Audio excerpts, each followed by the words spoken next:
പാലക്കാട് മണ്ഡലത്തിലെ വോട്ടർമാർക്ക് ബി.ജെ.പി. പണം നൽകിയെന്നാരോപിച്ച് കോൺഗ്രസ് രംഗത്ത്. പാലക്കാട് കണ്ണാടി പ്രദേശത്ത് പണം നൽകിയെന്നാണ് ആരോപണം. ഇതിന്റെ ദൃശ്യങ്ങൾ കോൺഗ്രസ് പുറത്തുവിട്ടിട്ടുണ്ട്. കണ്ണാടി പഞ്ചായത്തിലെ തരുവാക്കുറിശ്ശിയിലാണ് സംഭവം. ഒരു സ്ത്രീ കണ്ണാടി മേഖലയിലെ വീട്ടിൽ പോയി വൃദ്ധയ്ക്ക് പണം നൽകുന്നതും ശേഷം പാലക്കാട്ടെ എൻ.ഡി.എ സ്ഥാനാർത്ഥി ശോഭാ സുരേന്ദ്രന്റെ കാറിൽ കയറിപ്പോകുന്നതും പുറത്തുവന്ന വീഡിയോയിലുണ്ട്. കോൺഗ്രസ് പ്രവർത്തകർ ശോഭയുടെ കാർ പിന്തുടർന്ന് ഇതിനെക്കുറിച്ച് ചോദിച്ചപ്പോൾ ക്ഷുഭിതയായി ശോഭ പ്രതികരിക്കുന്നതും ഫോൺ പിടിച്ചുവാങ്ങാൻ ശ്രമിക്കുന്നതും വീഡിയോയിലുണ്ട്.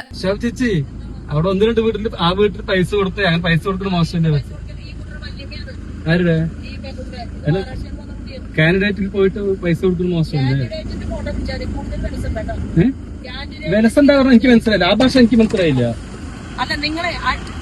പൈസ കൊടുത്തില്ലേ? എന്റെ മൊബൈലല്ലേ, നിങ്ങൾ അതിനോട് സംസാരിച്ചാ പോരെ? നിങ്ങൾ അതിനോട് സംസാരിച്ചാ പോരെ?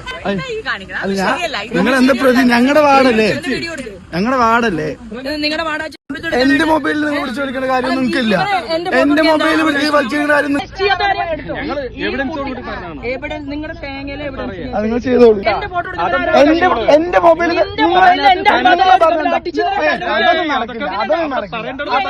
എന്റെ കാര്യം കുറിച്ച്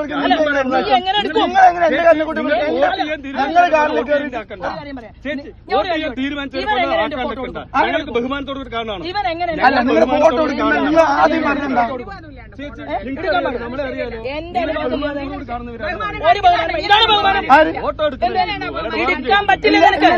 എന്നോട് അങ്ങനെയല്ല പറഞ്ഞു. നിങ്ങൾ വന്നത് എന്റെ കാറിന്റെ മൊബൈൽ തട്ടിപ്പറിക്കാൻ, എന്റെ മൊബൈൽ തട്ടിപ്പറിക്കാണ് അതെങ്ങനെ ചേച്ചി നിങ്ങൾ ഫോട്ടോ എടുക്കുന്നത്? നിങ്ങൾ എന്നിട്ട് വന്നിട്ട് ഇല്ലല്ലോ, നിങ്ങൾ ആദ്യം ഉണ്ടെന്താ നിങ്ങൾ ആദ്യം മൊബൈൽ തട്ടിപ്പറിക്കാൻ നോക്കിയത്?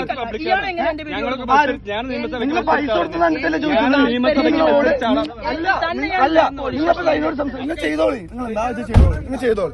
5000 രൂപയാണ് നൽകിയതെന്നാണ് കോൺഗ്രസ് ആരോപണം. ശോഭയും മറ്റു 2 സ്ത്രീകളുമാണ് എത്തിയത്. ശോഭ കാറിൽ പോയ ശേഷം ഒപ്പമുണ്ടായിരുന്ന സ്ത്രീ പണം നൽകിയെന്നാണ് ആരോപണം. വൃദ്ധയുടെ വീടിന്റെ തൊട്ടടുത്ത് ഒരാൾ മരിച്ചിരുന്നു. മരണ വീട്ടിലേക്ക് ശോഭാ സുരേന്ദ്രനും പ്രവർത്തകരും വന്നു. തുടർന്ന് തൊട്ടടുത്ത വീട്ടിലേക്കും ഇവർ വന്നു. അവിടെയുള്ളവരുമായി കുറച്ചുനേരം സംസാരിച്ച ശേഷം ശോഭ തിരികെ കാറിലേക്ക് പോയി. ഈ സമയം ഒരു സ്ത്രീ വൃദ്ധയുടെ കയ്യിൽ പണം നൽകുകയായിരുന്നുവെന്നാണ് ആരോപണം. പണം ലഭിച്ച വയോധികയോട് ചോദിച്ചപ്പോൾ അവർ കൈ തുറന്ന പണം കാണിച്ചിരുന്നതായും കോൺഗ്രസ് പ്രവർത്തകർ പറഞ്ഞു. പാലക്കാട് നഗരസഭ മുൻ ചെയർപേഴ്സൺ പ്രമീള ശശിധരൻ ഉൾപ്പെടെയുള്ളവർ ശോഭാ സുരേന്ദ്രനൊപ്പം ഉണ്ടായിരുന്നുവെന്നാണ് വിവരം. തെരഞ്ഞെടുപ്പ് ചട്ടലംഘനം ചൂണ്ടിക്കാണിച്ച് തെരഞ്ഞെടുപ്പ് കമ്മീഷന് പരാതി നൽകുമെന്ന് കോൺഗ്രസ് പ്രവർത്തകർ അറിയിച്ചു. സംഭവത്തിൽ ജില്ലാ കളക്ടറോട് തെരഞ്ഞെടുപ്പ് കമ്മീഷൻ റിപ്പോർട്ട് തേടി.